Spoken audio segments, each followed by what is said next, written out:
Je crois que le jeu vidéo a toujours fait partie de ma vie. Je me revois petit être assis devant ma télé cathodique, jouer à ma Nintendo 64 et à l'époque, j'étais évidemment bien loin de me douter que bien des années plus tard, le marché du jeu vidéo allait peser plus de 189 milliards de dollars. En même temps, dans tout marché, il faut innover pour survivre, trouver des façons supplémentaires d'exister, de rester dans la tête des consommateurs, de fidéliser une audience, bref, comme toute entreprise et tout produit finalement. Mais le secteur du jeu vidéo est plus exigeant que ça. Parce que nous, joueurs, on a tendance à être plus exigeants que la plupart des consommateurs lambda. Enfin, je crois. D'ailleurs, pas sûr quand on regarde la communauté Call of Duty. Bon, le pour moi, celle-là. Tout ça pour dire que pour innover, il faut aussi trouver une nouvelle façon de monétiser ces jeux.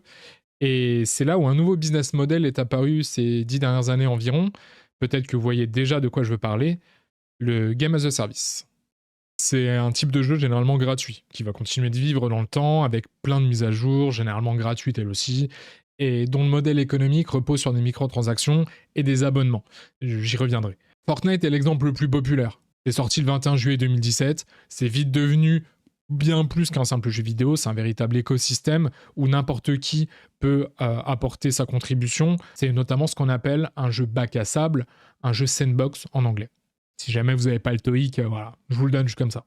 Sauf que le sujet d'aujourd'hui, c'est pas Fortnite. Parce que là où Fortnite cible les ados et les jeunes adultes, une entreprise cible une catégorie de joueurs bien trop sous-estimée. Et cette entreprise, c'est Roblox.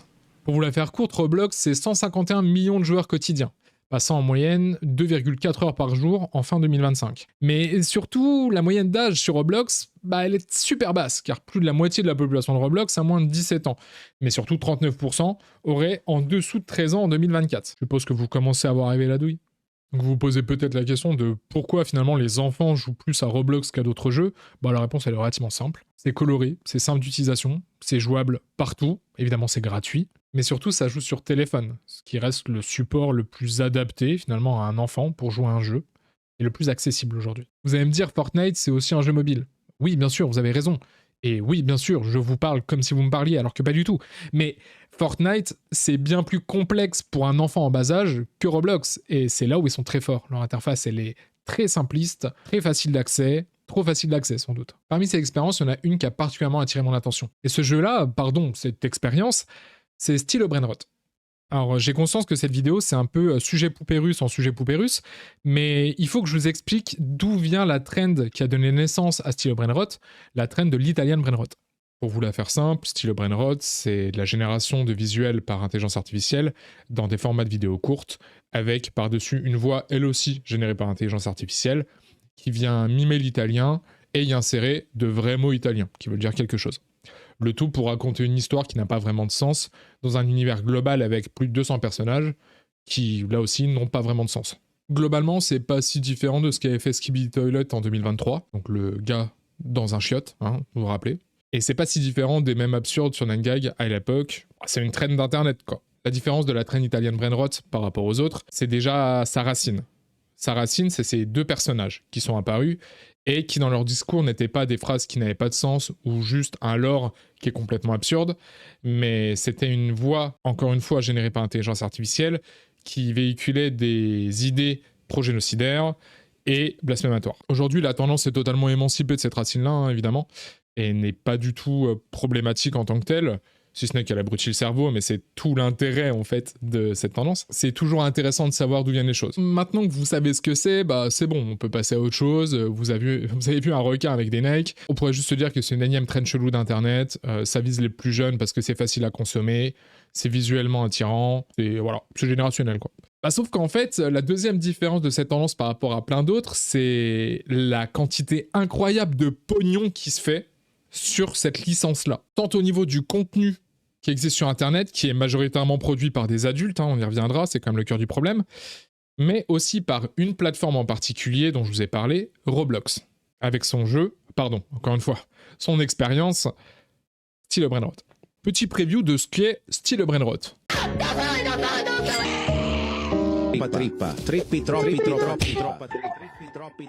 Ok, pause. Bon déjà, ce jeu, c'est un véritable casino sous amphétamine pour enfants. Il y a des couleurs partout, il y a de l'aléatoire partout, il y a du bruit incessant et des animations visuelles qui te pourrissent le cerveau et qui ne te laissent pas respirer. Rajouter à ça un chat vocal avec les 8 personnes de la room, ouais, c'est le bordel quoi. Le principe est très simple. Vous allez acheter des brainrots avec de l'argent fictif et pouvoir les stocker dans votre base. Au milieu du niveau, vous avez un convoi. C'est ici que les brainrots vont défiler et c'est ici que vous pouvez aller acheter les brainrots pour de l'argent fictif. Encore une fois, c'est important. Chaque brainrot a un degré de rareté et en gros, c'est ce qu'on appelle un needle game, un incremental game. Le brainrot qui va être dans votre base va vous rapporter chaque seconde un nombre de dollars fictifs, bien sûr, pour vous permettre d'acheter plus de brainrot par la suite, etc., etc. Jusque-là, principe assez simple, needle game, il y en a partout, des incremental games, il y en a partout sur Internet.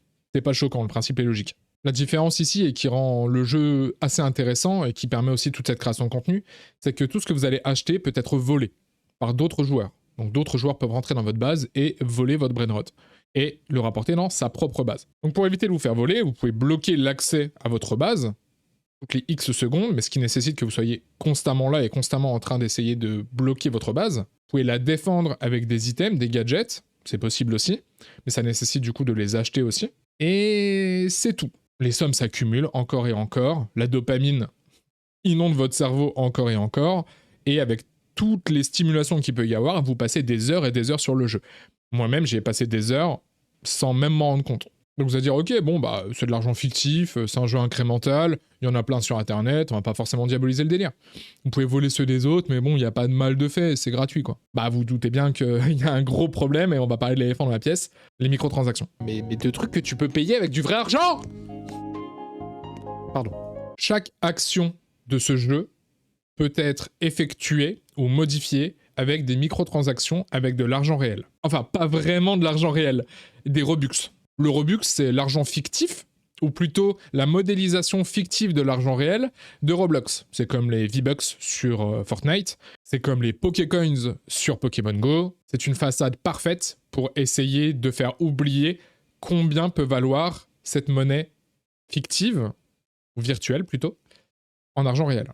Une base est fermée ou vous êtes enfermé dans une base, payez 39 Robux pour y entrer ou en sortir. Vous voulez gagner de l'argent plus vite? Bah vous pouvez payer des Robux pour ça aussi. Vous voulez augmenter votre chance d'avoir des brainrots rares? Vous pouvez payer. Et je vous rappelle que vous pouvez vous faire voler ce que vous payez. Vous voulez un objet sympa pour vous défendre?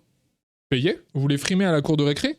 Payez. Une tétrachier de microtransactions qui vont pousser les joueurs à payer pour des biens positionnels virtuels que vous pouvez vous faire voler, encore une fois. Donc les microtransactions qui poussent le joueur à payer, tant la frustration grandira au fur et à mesure que le joueur va jouer. Alors dans un jeu qui est majoritairement composé d'enfants, où il y a du chat vocal entre les membres et où il y a une notion d'argent qui peut pas être ignorée, il peut y avoir que des problèmes en fait, et des dérives. Et je suis tombé sur un adulte pendant que je jouais, à qui j'ai pu poser quelques questions et discuter un peu de tout ça. Isn't it all about stealing from other kids? Yeah, it is actually just stealing from other kids. What are your thoughts about the fact that there is adult content creators which are basically creating content about making other kids crying? It's chill, honestly. I mean, shit happens. La discussion a duré pas mal de temps, alors je vous amène directement au passage où je l'interroge sur l'économie du jeu et son impact sur les enfants. What about economy, yo? This is brain rot. Like, I'm looking at new Beanie Pizzanini. You're talking about economy? It's microtransactions. That's how people make money in video games, dude. Yeah, for sure, but when 20% of Roblox is... Parents don't tell them not to spend money and then buy brain rots on some stupid-ass game. My bad, I don't care. Pas d'économie ni de notion d'argent dans style Brainrot, c'est juste un jeu où on vole des pixels. Bah, pas vraiment, vu qu'il y a de l'argent réel. Roblox repose tout entier sur une seule chose. On veut que ces enfants jouent à des jeux, par esprit communautaire, par esprit d'appartenance, pas de souci. Et on veut que ces gens créent des jeux pour soi-disant qui gagnent de l'argent. Parce qu'on peut commencer à gagner de l'argent avec Roblox, selon leurs conditions d'utilisation, à partir de 13 ans. Donc à partir de 13 ans, vous pouvez créer un jeu et essayer de le monétiser. Et il y a tout un tuto et toute une documentation énorme sur le site de Roblox autour de ça, pour vous inciter et pour vous rassurer sur le fait que non mais vous inquiétez pas, vous pouvez créer de l'argent grâce à Roblox. Et évidemment, le seul moyen de se faire de l'argent avec des jeux Roblox, c'est d'y inclure des microtransactions, et chaque microtransaction rapporte de l'argent à Roblox. Évidemment. Donc Roblox fournit le moteur, ce sont les joueurs qui y mettent l'essence. Plutôt que de parler directement d'argent réel, on parle constamment de Robux, et c'est bien le problème. Vous expliquer toute la monétisation sur Roblox, ça pourrait me prendre plusieurs heures, alors je vais essayer de faire très simple. Globalement, un utilisateur peut acheter des Robux sur la plateforme moyennant une somme d'argent. Pour vous donner un ordre d'idée, sur le site web de Roblox, pour 5,99, vous pouvez avoir 500 Robux. Après, il y a plusieurs possibilités. Quand un utilisateur a des Robux sur son compte, il peut choisir évidemment de les dépenser dans une expérience d'un autre joueur. Dans les cas-là, l'argent est divisé en plusieurs parties. Pour faire simple, il y a une partie qui va au créateur de l'expérience, à peine plus de 28% maximum. Le reste va à la fois à Roblox, évidemment, et pour des frais de transaction. En tant que créateur, vous avez donc des Robux qui arrivent sur votre compte, donc des Robux, pas des dollars, pas des euros, des Robux. Et vous avez deux possibilités. Soit vous réinjectez dans la plateforme les Robux que vous venez de gagner pour acheter d'autres choses sur Roblox. Donc évidemment, c'est ce que préfère la plateforme, on va pas se mentir. Soit vous essayez de convertir ces Robux en argent réel pour pouvoir les retirer sur votre compte. Sauf qu'attention, c'est pas si simple. Il faut une somme minimale pour ça.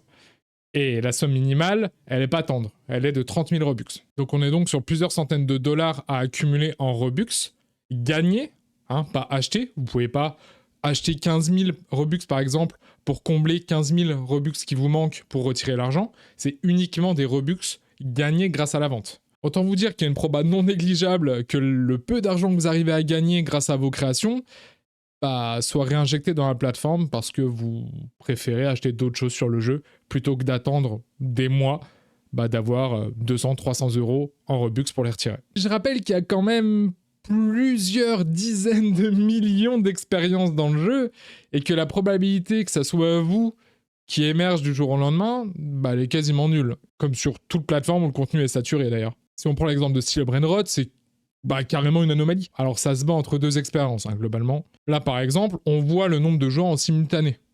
On a un pic à 5,54 millions de joueurs le 4 novembre 2025. Et les autres pics, ils sont pas dégueulasses non plus. Donc Roblox met en avant d'énormes success stories de groupements finalement de développeurs adultes qui ont créé des expériences très vastes. On n'est pas sur le petit développeur de 14 ans qui a créé un jeu et qui est devenu millionnaire. Là encore, on est sur de l'anomalie statistique, mais abusive. Et le tout pour toujours inciter les enfants à créer sur Roblox, parce que Roblox de base, c'est un espace où les enfants pouvaient créer pour les enfants. La chaîne People Make Games a sorti 2 vidéos d'investigation sur le modèle économique de Roblox et comment il exploite les enfants sur la plateforme. Ces 2 vidéos ont notamment permis à Roblox de changer pas mal de choses, ou alors pressé Roblox à changer pas mal de choses. Donc bien joué clairement à l'équipe de People Make Games pour ces vidéos, elles sont vraiment incroyables et elles ont été super instructives. Donc vous avez un aperçu vraiment très léger de comment marche la monétisation et du coup vous arrivez à percevoir un peu les problèmes très clairement de cette monétisation par rapport aux plus jeunes et par rapport aux gens qui aimeraient investir du temps et donc de l'argent finalement, quel que soit l'âge, dans cet écosystème. On arrive donc sur la dernière catégorie problématique autour de l'écosystème style Brainrot, et évidemment il fallait bien que je leur mette un petit taquet, c'est les créateurs de contenu. Pour ces créateurs de contenu, la formule est très simple. On a des miniatures qui reprennent toutes le même formalisme, on a un montage épileptique qui est clairement fait pour attirer les plus jeunes, et le tout est saupoudré d'adultes localisés à Dubaï. Ouais, faudrait pas payer les impôts non plus. Bon alors j'abuse, ok, ils sont pas tous à Dubaï. Il fallait quand même mettre une golden sur le sujet à un moment donné, quoi. Une des thématiques qui revient souvent dans ce type de contenu, c'est du contenu rage bait autour des pleurs des enfants. En gros, ils vont voler des brainrots à des gosses, souvent en modifiant leur voix pour se faire passer pour des enfants, dans le but de faire des vues, quoi. On a donc des adultes qui font des vidéos sur une plateforme qui est quand même majoritairement composée d'enfants, dans le but de se faire de l'argent auprès de ces mêmes enfants, en leur volant des choses qui potentiellement leur ont coûté de l'argent. Alors on revient à l'éternel problème lorsqu'on parle de marketing, de commerce, de business, ou même de société de consommation en général. Qui est à blâmer ? Le consommateur, le créateur, ou dans le cas présent, le parasite qui vient essayer de gratter sa part au milieu des deux ? C'est un problème complexe, c'est difficile de donner une réponse totalement claire là-dessus, c'est toujours un flou juridique, on va dire. D'autant plus complexe que les premières victimes de ce système-là, ce sont les enfants. Et en même temps, Roblox, c'est une plateforme superbe pour les gosses. Il y a énormément de jeux qui sont présents, c'est gratuit, ça permet à des enfants de jouer ensemble. Il y a évidemment pas que du négatif. Il y a plein de jeux super créatifs faits par tout un tas de gens et ça vaut le coup d'aller dessus. Je vous dis absolument pas de pas aller sur Roblox. Mais vous voyez bien que là, dans l'exemple de Steel Brainrot, on a clairement un problème. Donc, j'espère que vous en savez maintenant un peu plus sur ce joyeux bordel qu'est Style Brainrot, sa racine et un peu tout ce qui gravite autour. Je suis très curieux d'avoir votre avis sur la question en commentaire, si vous avez déjà joué au jeu, si vous avez entendu parler de Style Brainrot, si vous saviez ce que c'était un Italian Brainrot. Voilà, je veux bien avoir votre avis en commentaire. Moi, le but, c'est pas juste de vous donner ma vérité, en tout cas ce que je pense être ma vérité, de vous l'imposer, c'est aussi débattre avec vous en commentaire et d'apprendre des choses aussi de vous. Donc n'hésitez pas à m'en faire part, je serais ravi de vous lire. D'ailleurs, c'est le moment de vous dire aussi que j'ouvre un serveur Discord. Encore une fois, le but c'est de pouvoir échanger plus simplement avec vous aussi. Donc essayez de passer une tête à l'occasion, ça me ferait super plaisir. En attendant, merci d'avoir regardé cette vidéo, merci de m'avoir suivi, merci de prendre le temps de commenter et de liker cette vidéo si ça vous a intéressé. Et puis, je vous dis à la prochaine. Enfin, cette fois-ci, c'est vrai, je reviens dans pas longtemps. Prenez soin de vous. Salut.